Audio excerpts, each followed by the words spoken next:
Welcome everyone, thank you for tuning in. This is the MSV podcast. Here we talk about crypto. My name is Sabi, I am your host today. Let's start. Hello everyone, thank you for tuning in to another episode of the MSV podcast. Today we will talk about a move to earn project which motivated people around the globe to burn more than 5 billion kilocalories by running, jogging, walking more than 80 million kilometers by now. Please welcome my today's guest, Yawn from StepN. Hi Yawn, thank you for joining me. How are you? Hi. Yeah, very good. Thank you for having me here. Yeah, it's my pleasure. My pleasure. I prepared a lot of questions, but I think before we dive in, could we get an introduction from yourself about your background and about the project, maybe? Sure. So my name is Yawn, and I got in crypto around 2017. A little bit by accident, and soon after I got in as an investor, I set up my own sort of crypto investment company. We have run some incubators, and around September last year, I started a StepN project with my neighbor Gergely. I think I remember some discussions about your neighbor Gergely. He's the other co-founder of StepN. Yes. Okay, can you tell us briefly about StepN, about the move to earn, how the idea was sparked, let's say, because it is very interesting. You wanted to make the people move or the world move a bit. Yeah. I think it's about the right product at the right time, because with post-COVID, people really get awareness up for their personal health as well as mental health and personal hygiene as well. So I think by statistics, people getting to exercise jumped like 30% after the COVID has hit on a global scale. And also, we decided to move it on the mobile end to actually utilize motion sensors and the GPS. Basically, it's difficult to do it on mobile, but we think everything is moving on mobile. You know, having a desktop version or browser version of traditional like a GameFi is not really working in order to bring like massive like users. So we say we're gonna have to do it. But on the other side, we realized that when we have the idea is round end of the bull market, and we believe that we cannot do it like the graphic heavy type of GameFi, where gonna take many months before we find the right people and then have the animation made. Gonna be too late. And looking back, for all the similar product which are focusing on the animations, on the graphics, they miss out. You know, so everything we do is about pushing forward with simple graphic, focus on the mechanics, close to the people on the mobile side. And the reason that we picked Move to Earn is really moving or music is, or sport in general, is the two like common language, because you don't have to speak English or different languages to understand or to appreciate music or to be good at sport, right? So it's the biggest consensus. I think walking is biggest consensus in exercise, right? Everybody can almost walk. So we picked that so that we can sort of appeal to majority of the potential user base, because for GameFi traditionally is acquired sort of a skill, right? You have to know how to operate like a wallet, understand how to buy and sell NFTs on NFT marketplace, transfer, get, there's a lot of things. So to really have something that is simple and do not need to teach people, right? You tell them, say, oh, you work, you get incentives, reward, NFTs, and they sort of get it. So it's a very effective way of onboarding users without needing to do a lot of education, because when it comes down to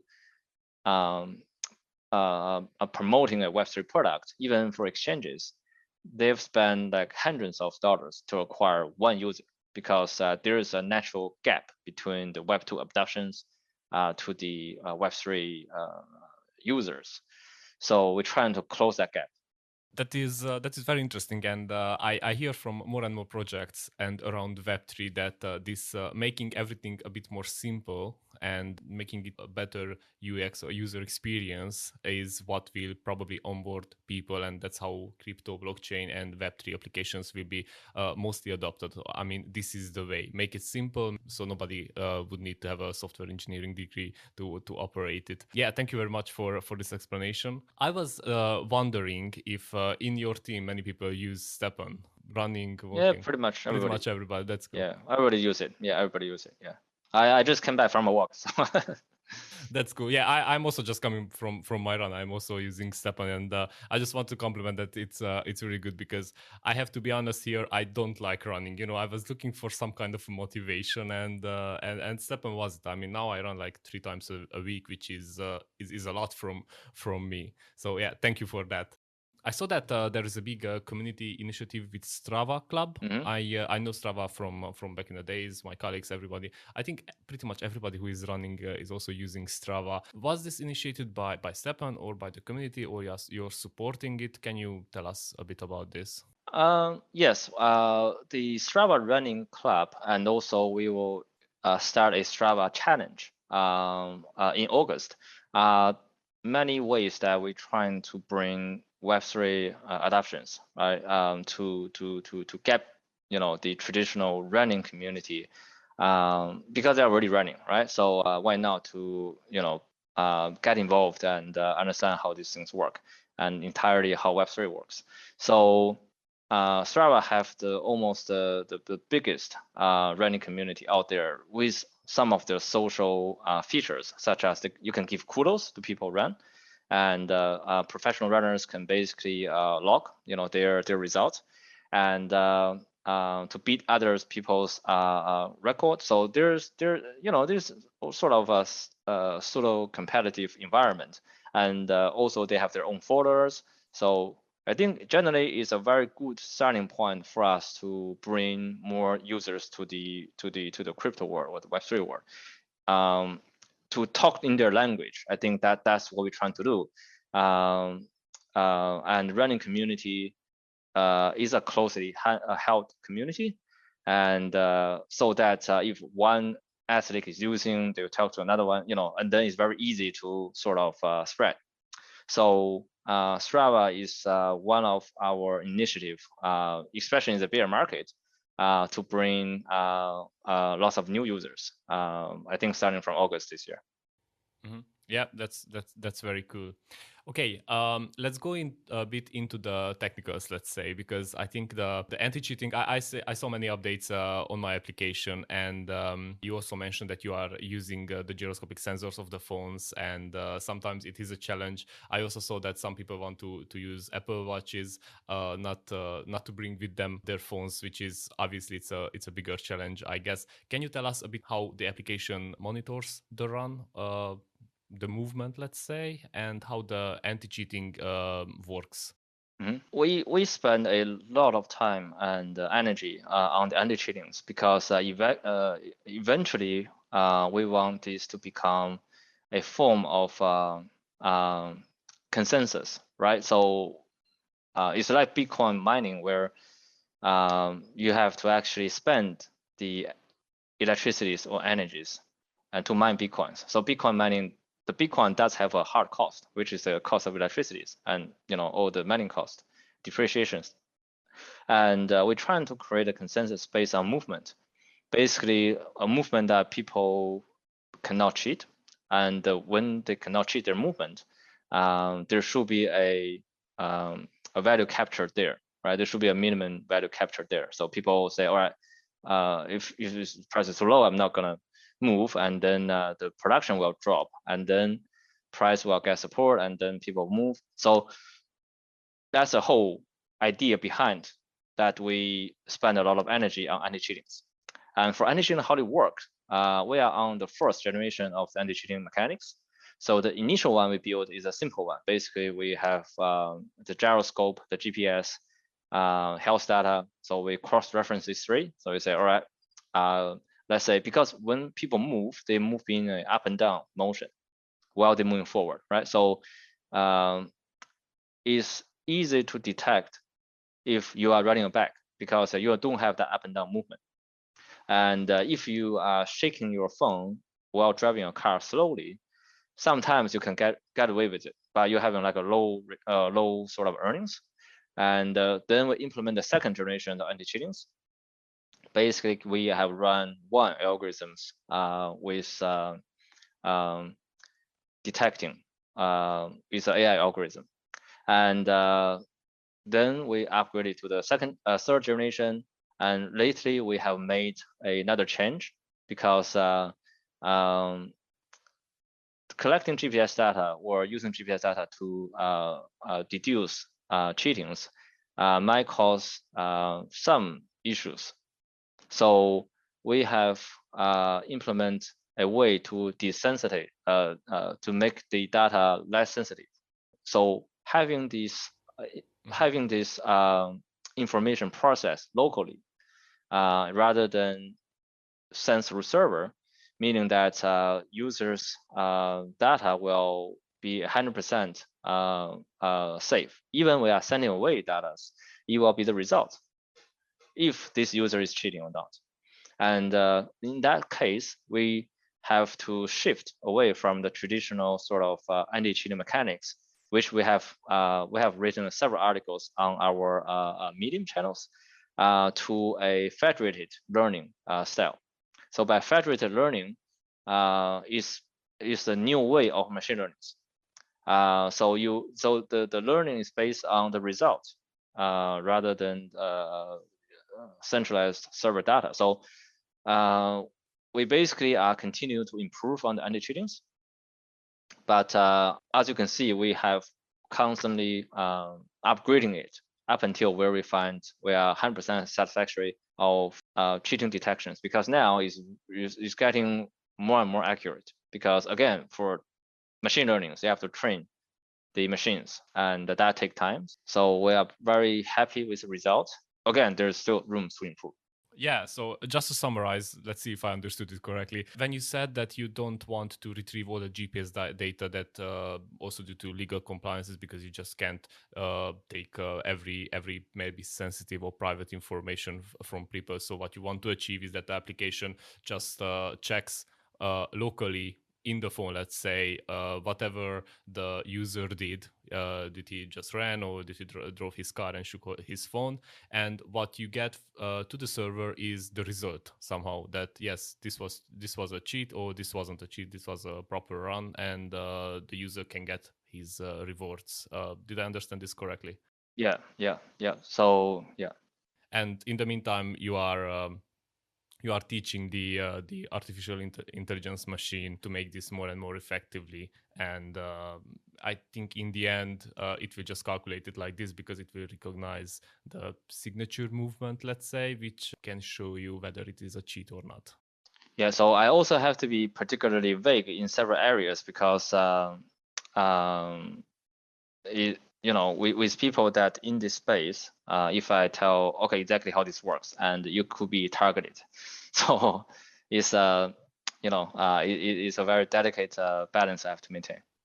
Oh yes, I get that. I'm just trying to understand how this works. I am also very fascinated about engineering solutions. So yeah, thanks for the explanation. I saw that you are upgrading also your tokenomics. We will talk also about the realms, because now you are becoming let's say a multi-chain project. Can you tell us about the tokenomics? I think I read that you are upgrading it, the reward system, the GST with the GMT. How this will look in the future? So in the future, again, I wanted to stress is that we are still in the phase 4 beta, and we have decided to implement. So what we decided to implement is the dual token system. But currently it's not dual token, it's like one token system, because the GMT earning hasn't been in place. And we provide a roadmap of GMT earnings. And effectively, the idea is for people leveling from level 0 to level 30, and they were like low level or low quality sneakers, they can pick to earn the GST, which is the game token utility token. And for people that have upgraded or geared toward a GMT earning, they'll be gearing toward the GMT earning, which ways is GST consumption is something that you have to spend regularly in app to maintain this, the sneaker is in a working function. Yeah. And meaning that there is a natural demand as long as you are ready or earn. And the GMT is something that we want to ensure that people can earn a reasonable amount of GMT in values, and at the same time, those are the people that are spending a lot, right, in the app to have that GMT earning sort of miners. So those people will be more geared toward earning the GMT, meaning that they will be a sort of like a recycling manner where the JSC earner will need the GMT to do the minting, to do the sneaker mintings, and GMT will buy GST from the GSC miners to maintain their sneakers. So that is always the case. And then on top of it, I think a couple months ago, we decided to even make the whole economy bigger, which means that we are building a range of separate projects. Let's say an NFT marketplace and Launchpad. We have built a DEX. We are now using our own DEX on multi-chain. So we have built 3 DEX and we incorporate into one. And we also in sort of a design to everything we do basically reaching to the Web2 sort of a space, having a distribution channel that can reach these people. So we also are exploring the possibility to having some Web2 presence, like clothings or drinking waters, where we can basically give away to people, where basically to build a brand recognition. And on top of it, we are trying also to build a social platform. So we're trying to build a whole range of infrastructures, all supported by GMT. So the whole point is that to provide a very solid demand for GMT, where you need GMT to do this, to do that, maybe nothing to do with StepN, right? So maybe something to do with staking, Launchpad, all this. And we also, maybe we can use GMT by waters, by closings. So it's create use cases in and out Web3, and to make the GMT a very strong support, where GMT earning will be something that people naturally wanted to do, and then to really have people to gear toward that direction, and then at the same time consume a lot of GSC. So as you can see, it's using a bigger economy to drive the StepN economy, and use the GMT to drive GST and use GST to drive GMT. So I in modern economy is sorry, you're trying to say something. No, I just wanted to ask that, can we just picture a situation when you run with your sneaker, you earn GMT and buy the new project's token on the Launchpad, or you buy some merchandise, I don't know, from some partners or sneakers, actual sneakers or something like that. Am I understanding this correctly? Yes. So basically, when you earn GMT, you do not need to. So when you earn GMT, you actually you can spend GMT outside the StepN ecosystem. You can spend in the DEX we're making. You can spend in the marketplace we're making. You can spend on different merchandise. Yeah. So that's the point. So create a bigger economy to support GMT, so that because when we see, typically GameFi or any dual token system or any project, right, leave that project ecosystem, you can only grow a certain size with certain project. You cannot grow beyond that size, and when you start growing, things will getting difficult. So what we're making here is to create a various of runway. Let's say if StepN can only accommodate like a couple million users, and then growing become difficult, and people say, oh, that's it, right? So the growth stop. But in another way, we're actually creating concurrently another 3-4 projects. So once these 3-4 projects are making profit, generating demand, having new users onboarding, the GMT become again the network currency or the platform currency with new need, with new ways to consume or burn, and you will have a very good support. So And then people think, hold on a second, right? I can actually go to StepN to make GMT where I can use in whatever things I'm into happen to also consume GMT. So, and that's the thing that all product and all economy or project have a lifespan. So we need to create various of runway to extend the lifespan. And when lifespan extended, the token value also get extended. Yes, and so what you try to create here, this self-sustainable economy, let's say, if you can call it that, is where people can, if people want GMT or people want to use StepN, for example, so they don't have to buy GMT because they want to use it somewhere else for something else, which probably has nothing to do with StepN or with running. And yeah, I think it's very cool. Yeah, just in summary regarding the Web3 and the economies, I have the impression that the communities and many people think that these things like creating this economy in Web3, you know, with move to earn, play to earn, anything to earn, is something which is already, let's say, written in the books, and it's gonna just work just like that from the first try. But as my understanding is right now it is work in progress, as you just mentioned that you are still in a beta version, and as a game or a project or an application is a work in progress and it is improved, as your anti-cheating system, for example, which is a continuous improvement, also the economy behind everything is a work in progress, and it will take some time until it reaches an optimal or perfect level. Can we say that? I don't think there's always, I mean, there's no optimal or perfect anything, right? So especially in the Web3, everything moves so fast. So what we're trying to do is to at least maintain a healthy balance among everything. And but it's difficult, right? Especially in the bear market. So basically, that's the reason we work extra hard. Basically, making Web2 on board, create a various of partnerships. We are going to release a various of partnerships, collaboration news down the track, and basically to be patient. Again, right? So all the good projects in the last bull market are made in the previous bear cycle. So I think as long as we want to fast track everything, still sometimes it takes time to build distribution channel. You take time to actually strike partnerships and implement new mechanics. We are doing this as fast as we can, basically. Okay, that's very cool. And regarding partnerships and onboarding, if you can move forward with it, I saw that you have Realm 3, 4, which essentially is expanding to additional blockchains. I think the last one is Ethereum, if I'm not mistaken. Yeah. Before that was BNB. So now you already have you are on 3 or 4 blockchains. Sorry.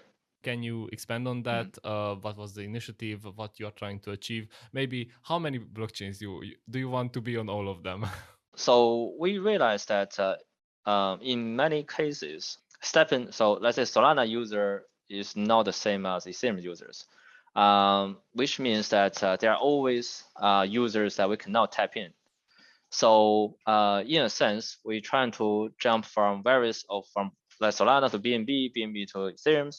We are actually targeting different users that we treat, if we based on Solana, the Ethereum people will never, or the player will never really, because they want to use StepN to come on board. And that also enable us to open different possibilities, work with partners, because for particular, for various businesses, say I want to be on this blockchain rather than that one. So we have to respect that. So we say, all right, now we have that blockchain, we can do more partnerships together. So, and at the same time, to open up new opportunities for users. So it's various of reasons, and because what we have seen in let's say previous games like X Infinity is that you have one bull run, and if you don't manage well, and you have issues with your tokenomics, it's almost impossible to bring it back. So what we're trying to create a realm system is that we do learn from the previous realms, and we can then make the new realms with new changes, and basically enable the sustainability levels and use the new users' attention, revenues. So we have that actually in the white paper. So it's all about, again, back in the main topic is a balance. So the new realms will accommodate new users, create new values, and then to funnel back to the old realms. So in a way that having one game, your whole basically life depends on that. But having various of game concurrently running, you can sort of juggle among different realms and provide support if you need it. For example, with new partnerships we're bringing, then we'll bring that to the older realms, and then that will create media attention, and that will create new user influx. That's very interesting, and I think I have in my head a picture of a franchise, for example. When there are multiple institutions which help each other. If one of them is struggling for temporary, then the other one can help it, and vice versa. So it is pretty cool. And also regarding the realms and the many chain, you mentioned before about the DEX and the Launchpad. Is this gonna be also something like a cross chain? And I think you said that the GMT will be the main token which can be used in any of the realms. Yeah. Or any of the chains. Yeah. So GMT is universal across different realms, and GIC will be separate. And with the DEX, it's also we are building on 3 blockchains, and we haven't opened the front end of the DEX yet. But once we open the front end, there will be a chance that where people can stake and create LP pairs, and then earn basically returns out of the LP pairs. So and with the Launchpad, we also are incorporating, let's say, different use cases of GMT. So down the track, let's say if people want to participate in Launchpad or do votings, and they have to use GMT basically. Okay, let's move forward. I think the main question from the community which I saw, or the main wondering, let's say, is partnership with actual shoe company, like Adidas or Nike or whatever people are using. And I think I saw a lot of discussions on Twitter that, hey, I can't wait that I go into a shop and I show my step and I get a discount or something like that. Like people are thinking very forward. My question is, are there in the plans such partnerships? Do you see in the future something like traditional companies supporting these startups, or maybe in 5 years they won't be startups, they will already be corporations, and vice versa? I think we will see. I don't want to give any promises, but I think we will. We are working in that direction basically. So ultimately, the reason that we're building a multi-chain and bringing like various partnerships is to provide benefits to the sneaker holders, especially when bringing the external partners, right? They want to actually reward their user with like perks and do like a value exchange. So I think I don't want to leak too much alpha, but I think people will able to see something like this in this quarter. Okay, so no promises yet. We can't reveal anything yet, but everyone should look out for the news and I guess on Twitter and everywhere else. Yep. Okay, communities or community. I saw that you are onboarding the BIC community with the Ethereum chain. Can you expand on that a bit? Is this about bringing communities together? Trying to expand. Is this one of the plan how to increase the StepN and bring more people into running and moving a bit more? Can you tell us about that? Yeah, it is. We dropped, I think that's about 2,000 pair of sneakers dropped to the Bored Apes user.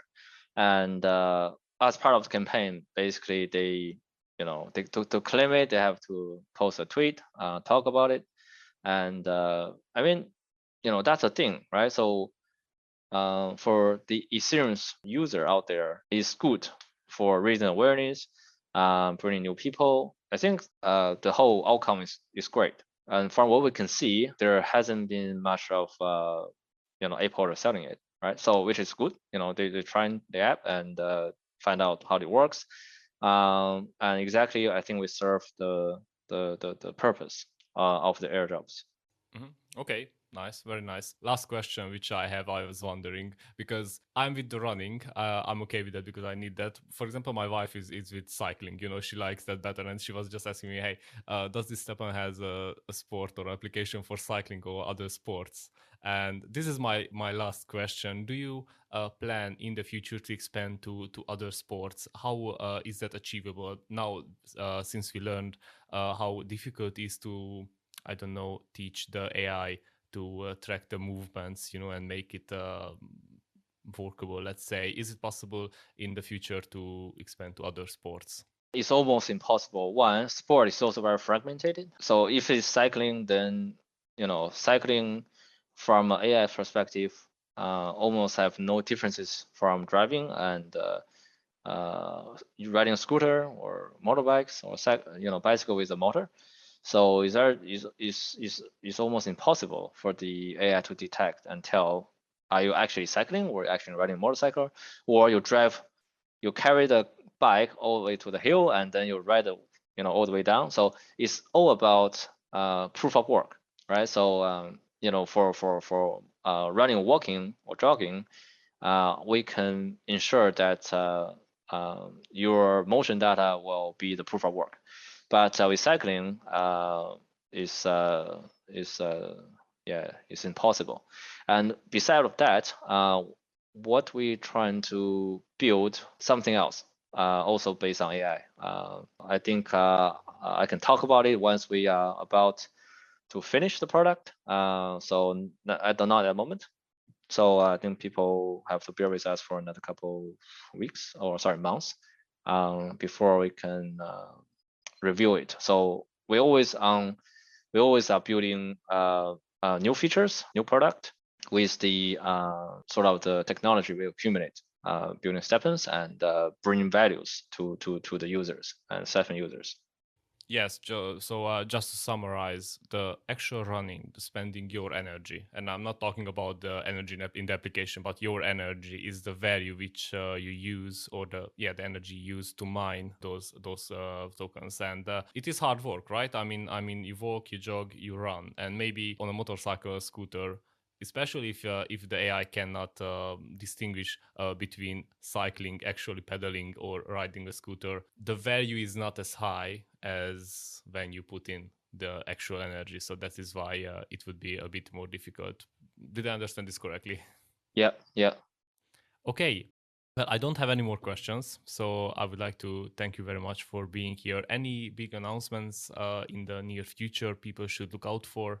I think we have to define the big announcement. I mean, we put everything in the town hall meetings. I think we expect the DEX front end very soon, and marketplace in the pipeline. So I think we just keep building product and do it fast, right? So I think once I think there's several partnerships announcement we can release once the time is come, and but I've been told that to hold off the big announcement until we're ready. So Well, probably that is the big announcement which people should look out for. You said in a couple of weeks, right? You said weeks. Week and months. So I don't want to be held accountable for things, and so we're trying to push things as fast as I can. I think we always have update coming up. So there will be new feature coming up. So there will be few new features in August. Yeah, I've been bound what I can say. So wait until the update, and my team told me particularly say do not talk too much on